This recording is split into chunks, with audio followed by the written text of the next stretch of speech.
Offer যেতে দেরি হওয়ার কারণটা কি? মূল রহস্যটা কি? কোথায় লুকায় আছে সেই রহস্যটা? এটা হচ্ছে, আপনি একজন কাস্টমার, ধরলাম কাস্টমার আপনি। এখন আপনি একটা টেলিকমের অ্যাপস আছে যে ব্যক্তির কাছে, আপনি একটা ফিলিক্স রোডের দোকানে যে বলতেছেন, ভাই আমার 30 GB 200 মিনিট ঢোকাই দেন, এই প্যাকটা আমার লাগবে। তো সেই দোকানদার বলতেছে যে ভাই 10টা মিনিট অপেক্ষা করতে হবে। এখন কেন এই 10টা মিনিট সময় লাগবে?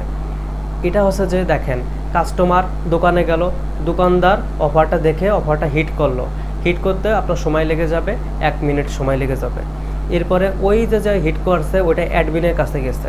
এখন অ্যাডমিনের কাছে কি আছে? মোবাইল আছে। সেও কিন্তু ওই অফারটা দেখতেছে যে এই অফারটা আইছে।